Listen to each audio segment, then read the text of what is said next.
Chodino, na Yabekoho, Niakohesa de Munsam, Esikuro. Sanso and Naira Roxon Nelson da Fiamma Ponso, dia two Jaya Watcher, LGBTQ plus ya, and a quarto at to a shutdown, one more and yajini. Dintronomo, any Adiana Yabeko, a half for Ano Southwest, and an Potamu, near Bowramo, half for Mantamuho, Niakohesa de Honso, and Yamacity. KPMG report to Yana Santamono to Jana Kobi, Adaquada, Barno Sanka report in Yata, Yamfama to Jana, you be a Negana Badia to Jasanyatia, Ebeyajuma. Yura, the last guy, and Samoa, Omodeko court to Animono, Emunsam court to siege na enra wo tietie nsam no de I put to you near the end course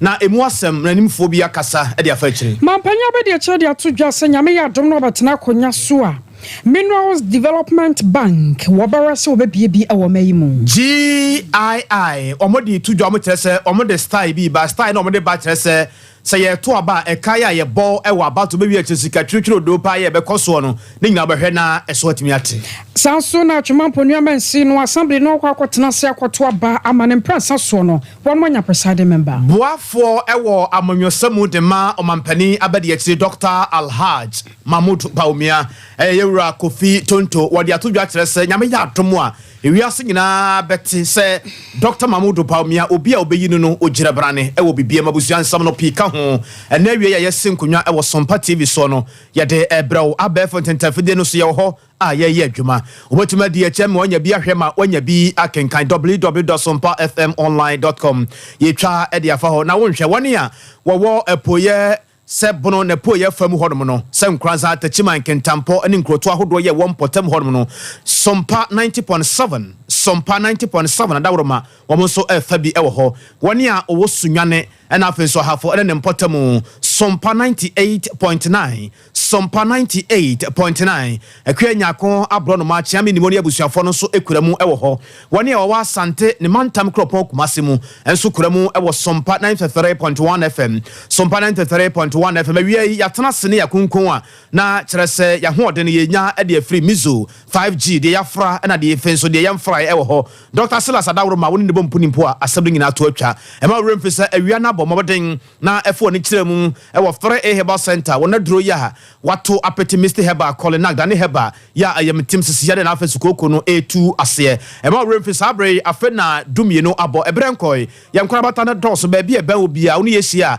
asem no anije nko na wode ekofio ye ne sciatica expert no obi mfa ne sciatica emba hodom ensan emfa enkobiem awie yi medewani kiremu na me kanfo de ma say we are the fastest internet in the world. How can the future wait? You know very well so the future can wait. Cloud internet top higher yene love femininity and hwenemu eya for ni kiremu e wotano so apatrapa new site Dr. Abe of Abe Herbal Clinic Efrel was honhom fam honam fam enubra hama enuahini ana wode ye adwuma ewo atran honom wona dawro ma na wie yesin kunwa ye den sam no bro akosia ajewa kwade aboaten ne medi mene nana kwabena kese abusuan yenhya ensam no ase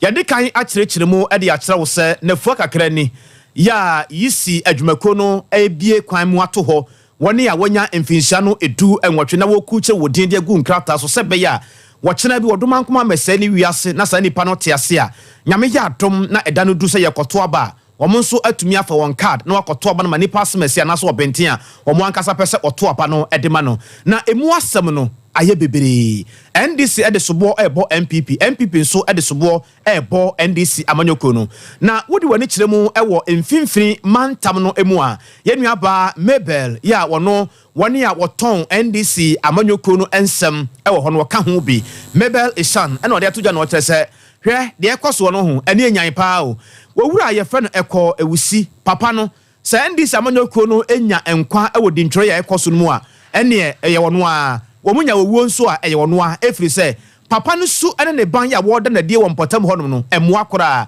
ene anopai ewo ade achia bia dwumadie no so no ebe na libia boga eti agwamu no wone enua ba Mabel Esen eti nkomo ene obusa ne se Mabel ede e pa na akoso a mode sobo ebo yewura eko Esen se wono etwe nipa di fira kire ho ebewuram ebra sa nipa no otwe omofa honom a enye ye no se bo bra asem obabusa ne kwa wusi no uhu na suro no tie na asem ode ma yen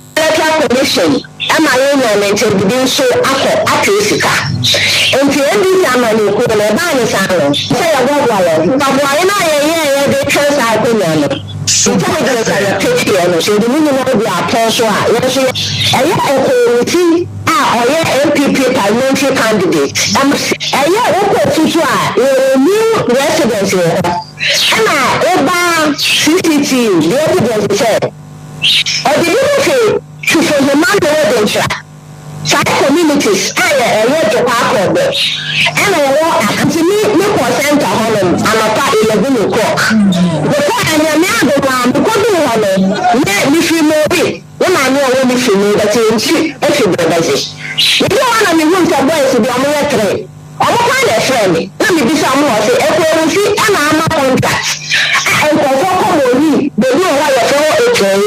They know why you're so okay. And you look at the piano. So they have those things. Some of them are registered. Into your sign for follow with the help of some executives. And then now, look at one thing. We do center 3:18 p.m. We do the fire service one apart. Can I make this all be for the sister? We can do it. Let's say we more and near me.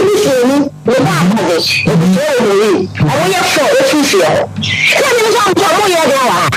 So what I say. I have to see everyone say, I want to register. Come catch on myself, we do so for them. I'm so I'm not going to nature. It's a man and me, the documentary car. 40 cities. And I may escort you up so I'm listening to this from the million. What the background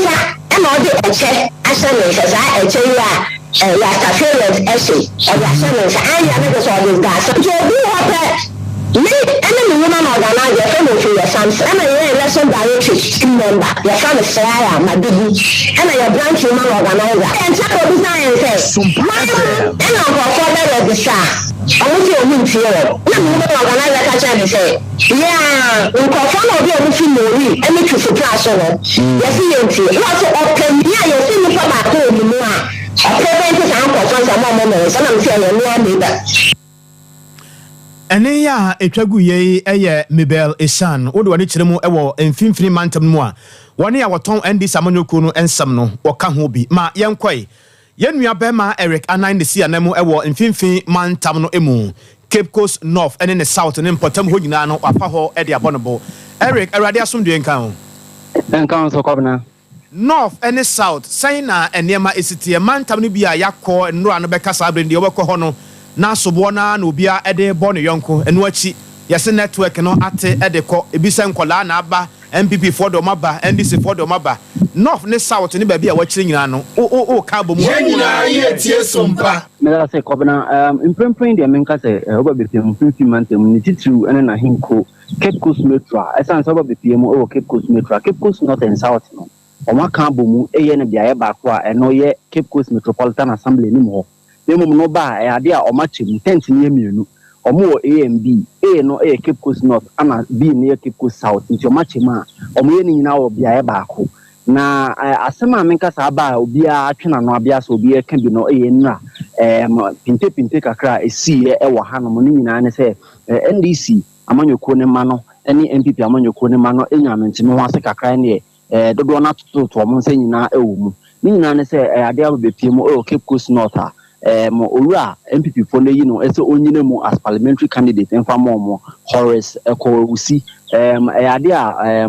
nkofo nkwadanum bi MPP for num bi de nkwadanum bi bai eso mo he no mam register ne mu NDC amanyoko no emanum bi omo honom no ma ante ase ni nyina ne so mo chirema nkwadanum mu nim omo ewo Cape Coast Metropolis ne sas nti no mo mpene ma nkwadanum register mo no ana yewra eko eba ya obabe se de bi nkoda no onimomo nti no obi no hono beti na he ese nkoda no mo register nti no otwe nkoda no nyina edo mo ko ekokodi line mu no ana NDC baba akọ wo mu no asem no wonte ase na nya ne de na pinten na ekoso nti otwe ne phone ye se ohwe na wo video adekura na ekoso no ene ne yewra eko si ne bodyguard ya omudi ne chini bi ehwe eje phone no nti mo je phone na ese akwakoye menteme ho ase ni na ne NDC ma ne kire mu a ade nti na bodyguard no age omunua ba ko ne phone nti eno na menteme ho ase a enu ekoba ya ne dodo na tototo omonse ko pimpim NDC ma no bi kran komodo omonse kan yewra Horace Ekowusi a omo hwe ya omo fa no no ehye ka mo de ne koy asem ne bae no kona dodo na ana eka bie bitirema etututu bi kura koso ne ade ne mum ne na ade adodo a ye wo honom ne kiremu a ade a mo etututu bi ne honom a koso a no ne me nka sementimi wase a free nra abubaba mfimfimantemu hanom de titru na hinko kipkos metropolis no do na ekabi na ubisa say na registration na esi ko we be piemu e wo kipkos metropolitan ma ko na internet in sense sem ne nyoma ne de first day na ya sha se mfimfimantemu hanom na no be experience internet challenges no imprint de hanom no bia kama me na pakwan so ato free no pano nsia na babesi be se nondu nu mu na nya sam keto ne mo be piemu ankoda no abhanum kama obi register as first day ya sha se register no adom ti register ankoda no makoma 96 ade chen ye no ankoda no makoma 138 anom ti register ma no ye enra na implement no wata kakra bae no ti register ankoda no makoma 198 no ye kipus north and south ya kan bomu internet first day no anything can be no number na increase here SNN so no number na be increase upon so na to endo do na ma ba ni na come na butaya pinten registration be ekoso e won 50 month man ko kikos metropolitan na eko mo ene adwuma ye nua bema Eric ana ya wosi ana mo 50 mantamu ana yete ne nkan oba asante mantamu a yaman bofo panyi eye kwame redu wono so asante mantamu wa fa ade abonebo ya wo hwese sa registration ya ekoso yi ni nyina da betumi awie peye na wase bi ade akira yetiefo na efiti de nkan na yebo wamane sa ahyase no na penchen na sempo temache kakra ewo electoral commission na machines a wode aye adwuma no ho na efiti enra ade ba no de enei yetete sa afei de eye nasa ya womo etumi de ya adwuma womo ahyase eye registration no edema adehye titru ane ye nuano ma womo nya mfinhia no edu enwoche ya kwa womo no so na ne kwa meredu akwakodi nkomo ne ya hwese aso afede bebi adempefe anasa sei kwa akoji amajo so a fa no watumi akini akodu akoji wa woni ti adwede de ene asisi se obedu hadmo a hadmo aye pampe ni na chese ne etoso miensa abato commission ebia to se ye trade no na obedu hadmo akoji a me ha mani nkase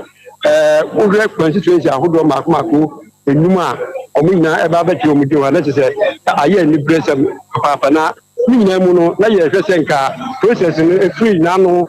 brada ebepu ne ya na network no entumi sisi na kwa so emaye no saa ne da so ti ana akose ba ye no wo mi se di ntwe no koso de nan so no network no entumi enyina so yie ama manfo entumi entwe de ne wa no senka dia do na esipe no se de nan san ne sisi no a enipa dom na de mu gua twen se betutu na omotumi aye na akose se obeka ya yi ti betu de se banko normal wa ni bi na eno so entumi moa eno so ka ho ama me kase no enipa dom a agba peso wa dia omotwetwe ni ntino ni na so ekoso na so no betumi aka de na se adi ese na so di adwuma maye no eno so akoye asankofu a se de yedi kan be na nsan ni ani de emu bi de ntumi mai emu de ntumi mai na normal wa ekano na ye ba ya take ni no fisa ni na no eni na emu sa no akosi ani na no ekoso na nso enam se constitution de ye mako enu na abaha ni na akosi ni padom agba afiso ade let's like say ya nkiri ni a ka na do nka bi ama no se de network ni na ho de sisi no biko na ye ntumi enu ni ekoba sa so a de wona de aba de wo mo ba ha no na akofa house e de abaza akosi a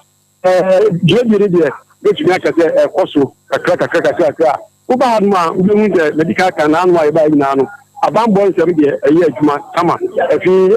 both betumi aka se political parties a ewo oman mu de kasie mienu move NDC and NPC omajitafo constituency organization whatever no omu nya de kire a omu nemu a mo hwese omu nkofo betumi anase omu bua ma manfo betumi ada atumi afetre omu din na omu nya card ekuta omu office na so bia card ne kwase nyese bia abatro nko anu a bia ne betumi ye bia obaye be ndase ani so eye nsise bia betumi bia abon na na gosia ye busi ya wa hadma ne ye bia ni ehwem na se bia de ni so ekodo ɛde so kakrakra mu ahoɔden sɛ baabi kan hwɛ ɛbɛkyerɛ kiri ɛno a ɛho haw na ebi so a ebi ho abobo ha makosia yɛda se abusua ne bɔni Kwame Redu ɛne yɛte ne ka santama ntam no ne die firi ɛne ma yɛmfa yɛne nkyerɛ mu ɛwɔ ahafoano south west ɛne ne east ɛne ne mpɔtamu so hɔ nso ebi ɛkɔ so saa na emu asɛm no akɔyɛ bebree NDC de sobo no bɔ MPP sɛ ɔmo twen kɔda no fa akyire hɔ pa fa mpoma mu ɛba fie hɔ be register wɔn din pa no wɔdene NDC sɛ ye MPP fo sɛ ye NDC fo kyerɛ sɛ obia esuro ne yɔnko trɔtrɔfo penny edema NDC amanyoko no ɛwɔ ahafoano south east ɛne ne north abaton pesua no so yɛrɛ ba chamfo ne ebusa ne sɛ wɔfa na sɛ pa no hwan na ɛka no kora na hwan so na etwa ntoro no wɔ sɛ bra asɛm no wabusa ne sa na mu oduo wo de yɛntie no ai yeah, no, the one is free back. Since the Aqua result, difference is similar to the AC, Jamahaya, Havana Southeast, and PP strategy in year one, of our mount a block and a room that the Babel register. For someone who said community no or more, I in the Papa womb, in the amount from the top bed. One of some complement with votes with other constituencies and the Nipa. Nipan only residents or only even temporary residents. The Mofaka number of former Sompa register. And this near protest, you come for now, David.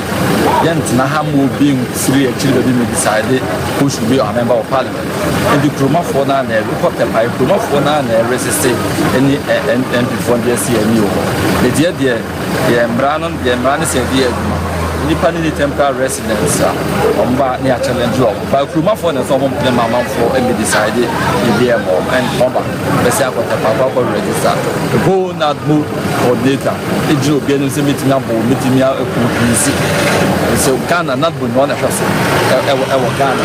one e tapa peace ko ko hwɛ niema wo ye no ho ntete mu a wo ye no ha and say leader for o men will be present ya cause we need constituency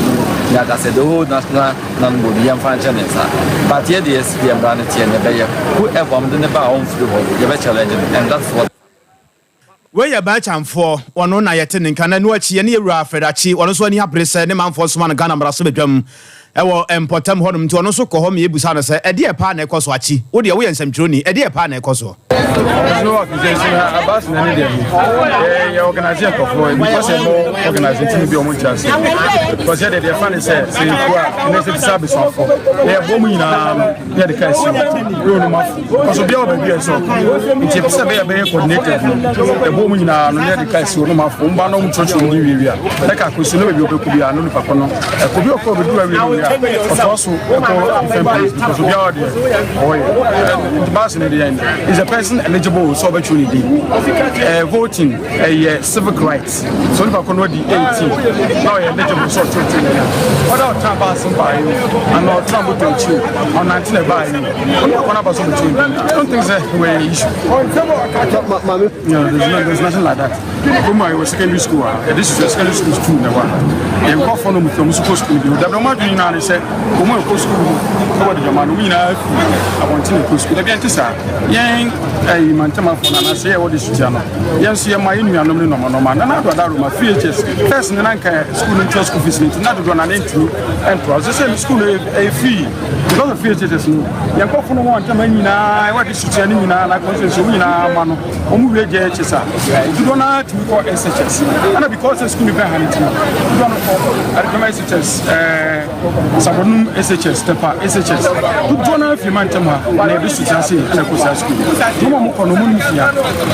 na omo school na ideas so ma kwan se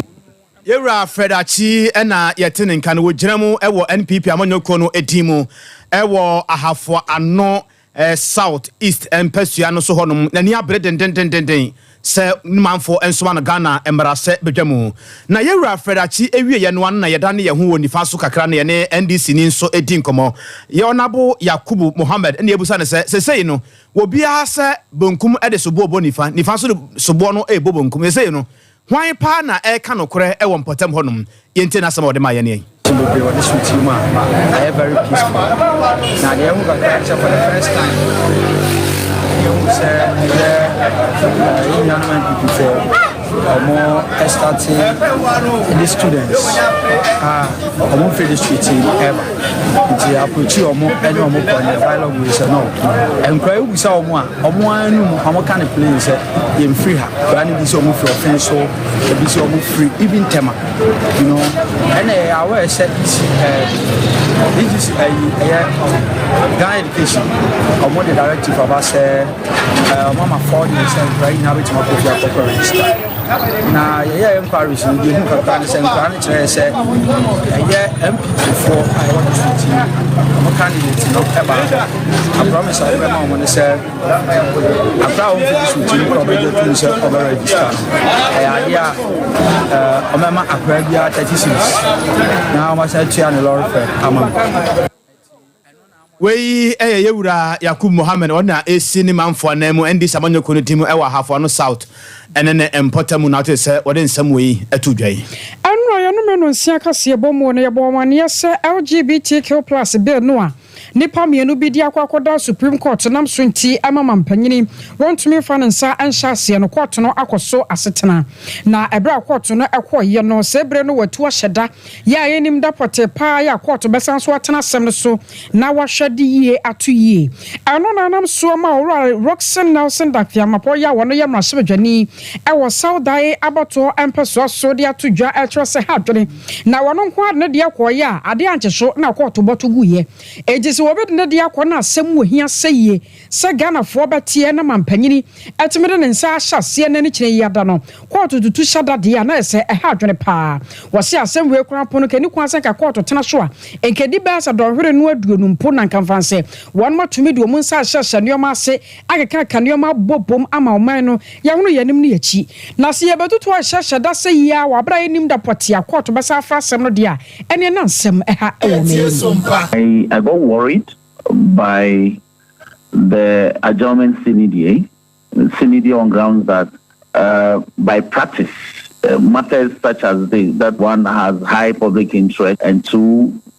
being heard pursuant to a specific request by a party for expeditious hearing,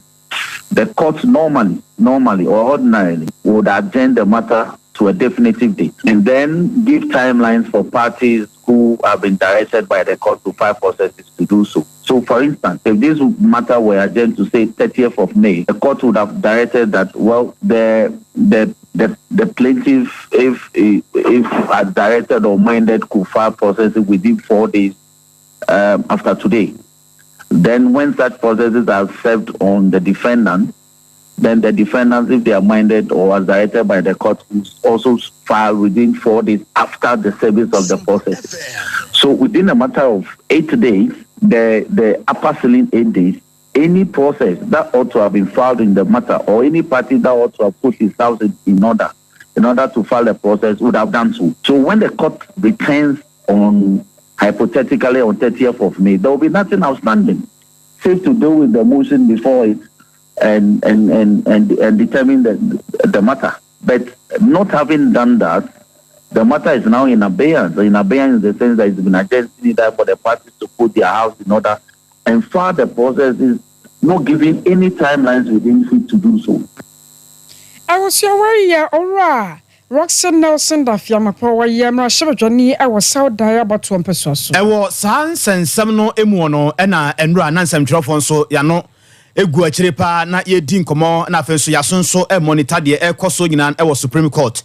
na ebra adwumade nyina e ko na wie Godfred yeboa dame wono e na ye no edi nkomo na yebusa ne se enya ne ntie se ohwe ampanifo kora trans yewura the last guy na asem kroman hyeda nya bre asasem no man hyeda anhuniti anhunu kon bia se man hyeda nse bre bia was no say Ghana for no asem we pa na Ghana for e kan sa no debi de Ghana for kan no ente sa empanifo to ombo ase etieti asem no mu e ma ba bia also kan asem de fa no o kan sa yente yewura Godfred dame best way to avoid any undue misrepresentation of facts is to ensure transparency, let the public indeed have particular access to it.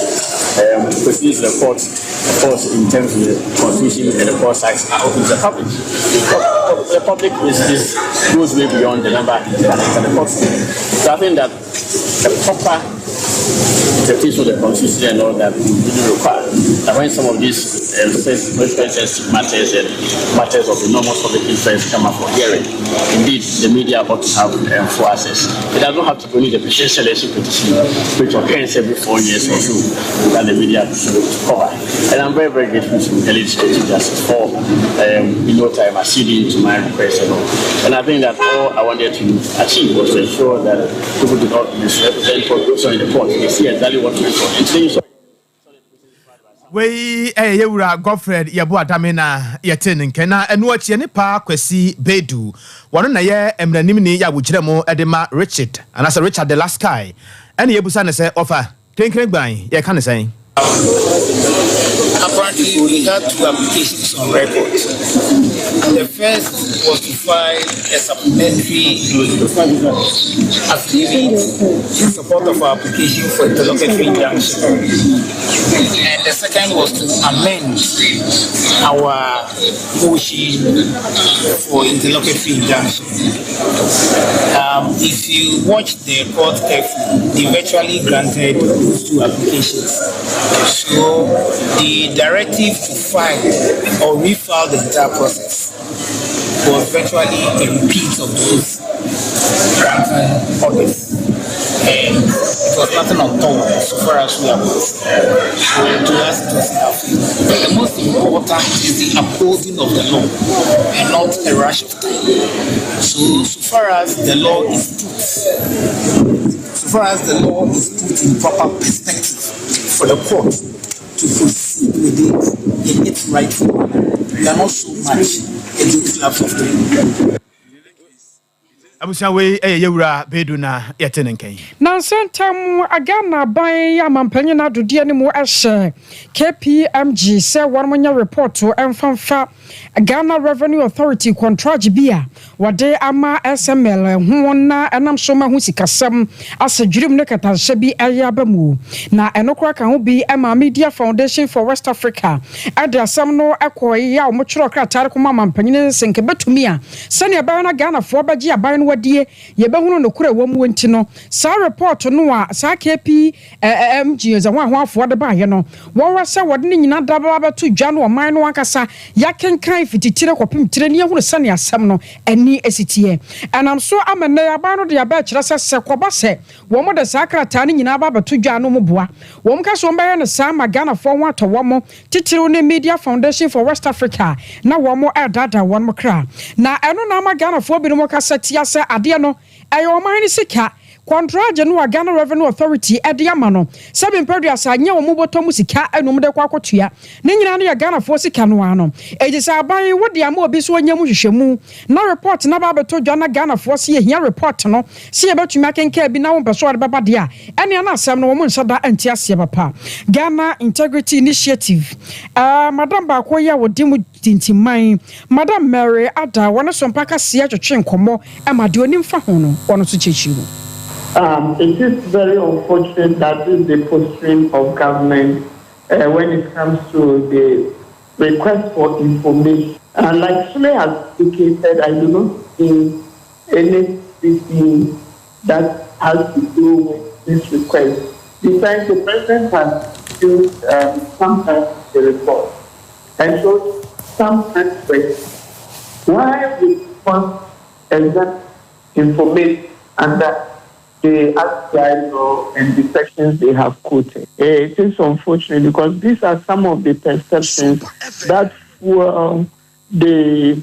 results that we get in most of our surveys. Accountability is very calm. Information is for the people to garner their support and trust for governance. And so if we all decide that we want to go this route, then it's unfortunate that people would not have trust, and we also would not believe that what is entailed is what the president is license of people of Ghana.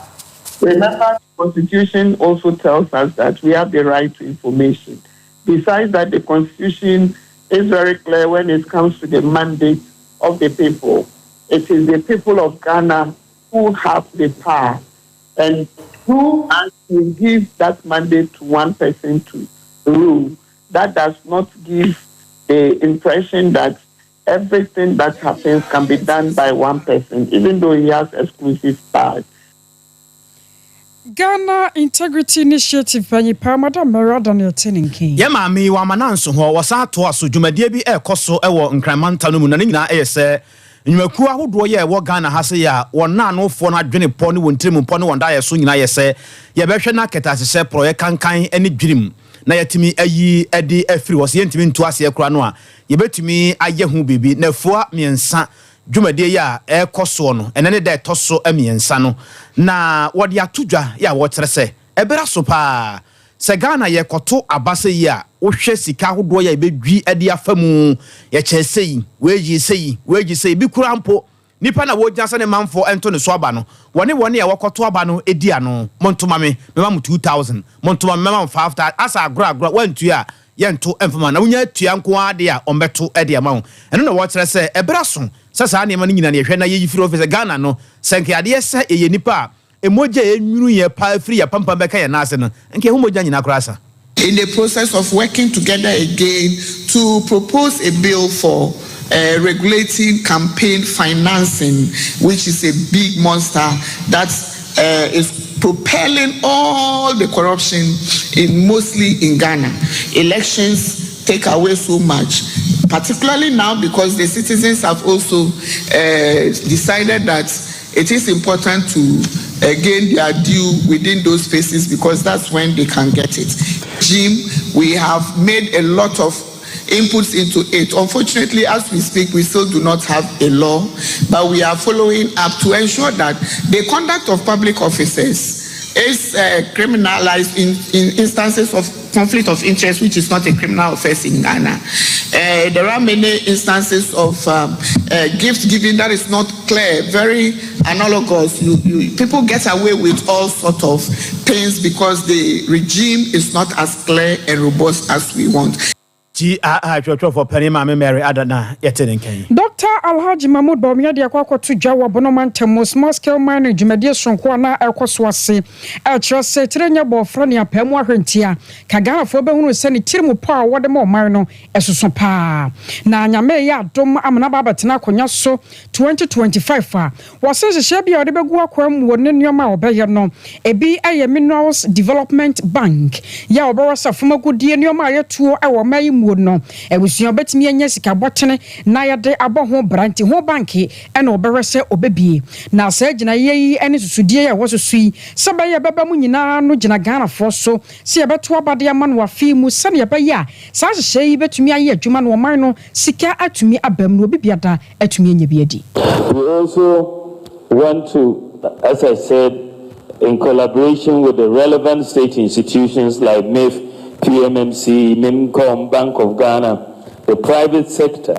and others, we want to establish a minerals development bank to finance viable local mineral projects and to in a bid to mitigate foreign financing of local mining projects, which leads to heavy smuggling of the produce afterwards.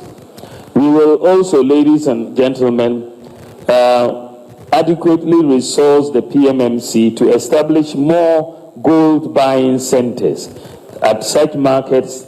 and mine gates to mop up all the gold mined by small-scale miners. We want all of these gold mined by small-scale miners to enter Ghana's gold reserves. So we will insist on sustainable and responsible mining so that we can buy this gold and put them as part of our reserves. We will also establish an equipment pool to support small-scale mining activities. I was sorry, I am Ampanya Bediache, Dr. Alhaji Mahmoud Bawumia. Na nebua fo sonko ewo amanyosemu Dr. Kofi Tontonso na ekasai. Wode nsama to ensentrofo nim enanope na oye ne se ye kase hwan ene be ye running mate na Dr. Alhaji Mahmoud Bawumia no obia nka na koma mfanto ne yem. Wamo kyerɛ sɛ na anu ada ya omukɔ dɔma ene ne mpotam Dr. Ajimanpedu ede nsɛm bebre atudwa dɔma mahene na yewura nsɛm ɔde tudwa na kyerɛ sɛ ɔno nso ne manfo no edi wura ne metri bia eyeyie obi e prade a ɔpre ede ba ne kurum wɔn kyerɛ manfo akiri kura sɛ ohwe obi te sɛ bia yewura kwaku Ajimanmanu a ɔwɔ hɔnom obo adwuma pa Ignatius Bafo awu anso so ewo ho obiribu ahenso ho sa nipa miensa na nka His Excellency obiribu ahen His Excellency Kwaku Agyeman manu na enkade pa na FSA His Excellency yewura Ignatius Bafo awu a enkade nyina ebia no enti wo sre omampani abede eche Dr. Alhaji Mahmoud Bawumia se nyame ya adom na se bia wo yiyide a enka wonyi pa bro honom enso babu ankanya bad na nabo ama ebusa ne se enti sa no mo ka ne se da ben na nipa no kra mo bo ne din aba bonten na Ghana fo no so obi anka na koma emfa ento ne yam na nipa o mbeyi no no ne hutwa osipi na osita Any the official duties can be among the campaign no post kakra obey official duties by Chuma as a vice president. Now I don't want chance and I besa ko Bono East. On the now 3 half and I Bono Kinami I don't want chance Bono East. On the number Juma would the appropriate Sabi, yes, you mu or mine or mamma party necessary one of Hobinia say obi a bobon chido. Na sa nipa na obey no the different so no share and never be free. I never acquire option say nipa na nkasa no oni ni mu twuma ye no send me bisimi aye. Because you that's what share nipa no so ni die ene kwan ya nipa no betimi aboa no na omumi no aboa by that. Because you say o say nipa na odine ba na kambe na wa se be tuni na ye hope enti vote a ohia no nipa na kambe na wa obetimi aba abeboa wa ma won sa ka vote a o hwe Awiai me kamfuna media ma wo se nyame ya adom na usia Dr. Silas a ekire no humia ya adamasepa se usia Dr. Silas na wunya mizo 5G de afra ne de yamfra ne bi ho no obo sampa sama kwabena ka no se eyasem trodo pa na kwabena e ka no ene sen dwumadie bi ase uhia mizo idwabo bi ase uhia mizo ufie ho office ho dwumam ho mizo de afra ne de yamfra e ho nti fe Dr. Silas ba bia wo se bia no de ema no nye wosi akwan kra 0246270221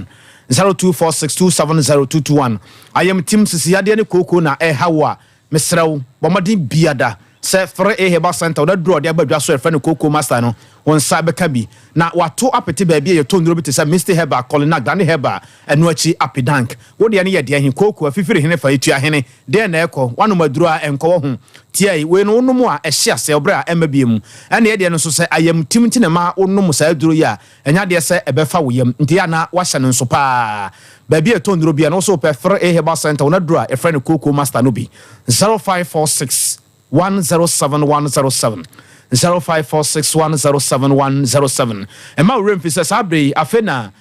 dumie no apemu kakra bi bomodin biada so be pension yunu bi abo na wo ani akire mo yankura bata bia eben ye ne sciatica expert no ankasa yare anka ye bia ka ho bia ne ye ho adwuma na bom de obia nim se ya je ho abaso bode ne mpempena de na egu ye komu no yare ya fe no sciatica so pan ti fa wo to honom etwam wo seremu na nkokom wa nantu besi wo na apo no so no eno ne ye fe no sciatica no emfa nto akoda din da bi emfa nto de yare mesere wada Ghana for de moti ni bia na mo de to mo ba no enti mesere wo enubra hahama enu ye hini ana yade ya adwuma e waso e ho hwehwemu bia na opese ye wo nipadua mu no ye ho adwuma ye nkorabata no dɔso mantam do nsia nyina ye ho nti wo fa number no a de ben wo no na ofra ne ya kyerɛw na waba ho 21st clinic ye ne sciatica expert 0540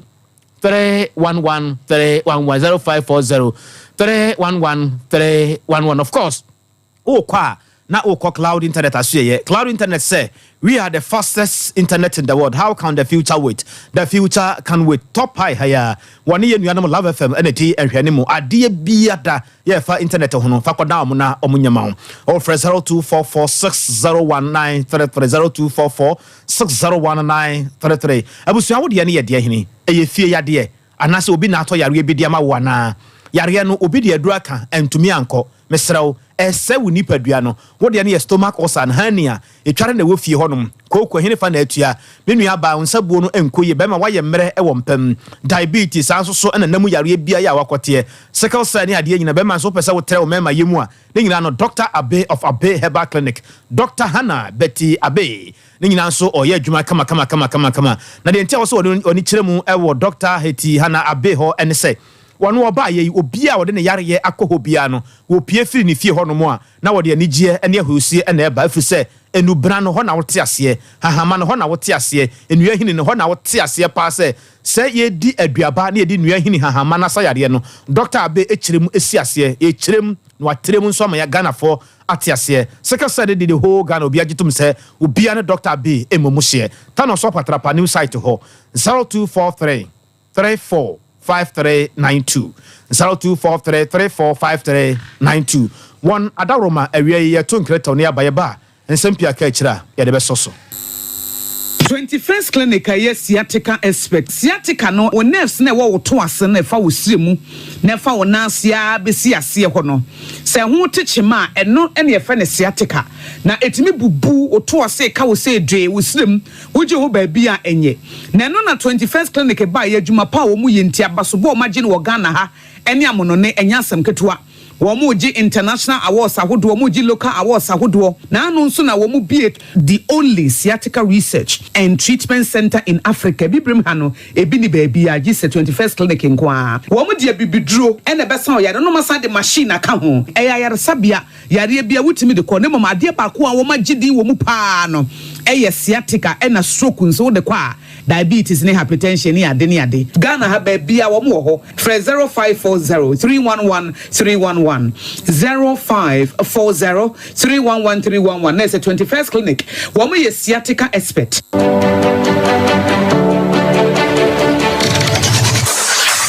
Introducing Mixer 5G Sparkling Drink, a whole new refreshment in a can. Mixer 5G is a tasty non-alcoholic drink. It is a perfect companion for all your events, including parties, weddings, and funerals. It is made with green tea, ginseng, guarana, grapes, and grapefruit. Get refreshed with Mixer 5G Sparkling Drink. For bulk purchases, contact 0246 270 221. This advert is FDA approved.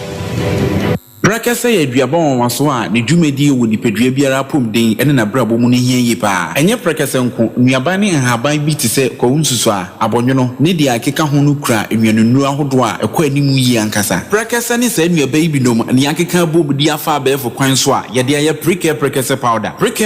powder siesi nipadua na abakwa ahodo no ho ban afrimpani yade ne yade ahodo pi ho fa enkodate de ma baako freduane anopa ne anwumre anafa enkodate de ma baako woni suhie yeti anopa ne anwumre wobra wadidi awie ubenya prekese powder to Kingswalk Herbal ne Heroes Herbal Accra Okesi Drug Lane Dani Herbal Kumase Mensa Takrade Mose Pharmacy ne Greenlight Pharmacy Sunwane Cash and Carry Supermarket Asantoa Herbal ne Bibidro Depot Techiman Sewa Herbal Mampong etufo mfre 0550 19 15-14 Prekese powder eye aduane san ye dro FD ahwehwe sankratu emu agi atum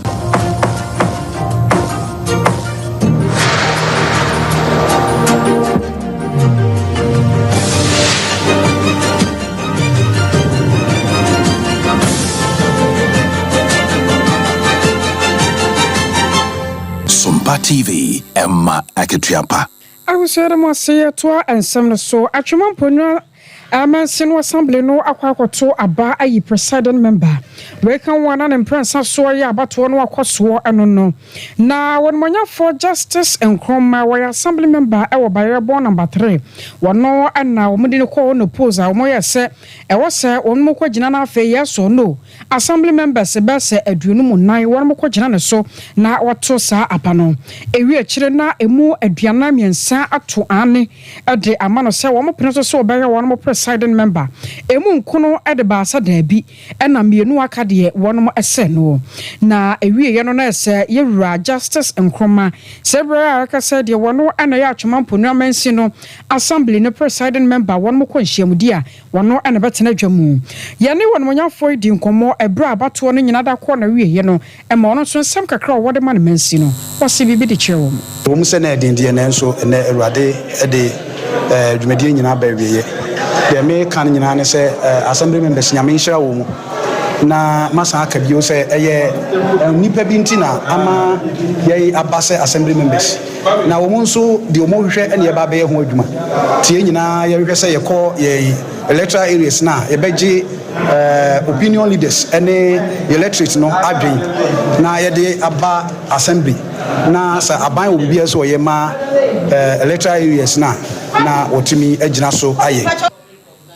ano akyere wonom nyafo Isaac Kofi Mafo ya wɔyɛ abankra chepanyine wɔ atwemampo nsini mu wɔn so kasae Rider, senior presiding member on June training, assemble into training, assemble meetings. Kwani be first be conduct meetings as presiding member Najuma. And Panchi Shimuno, you know what assembly no. Me Azizi, Yankopon Adaroma, assembly members, Mami Fakunye Sunamen down as a Bragana man penny ball meeting that was 19 September 2021. And many assembly members in Shai. Assembly members need 55, not a single bit, and to about NTM. 100% endorsement. When you actually will be too much and you will be presiding member no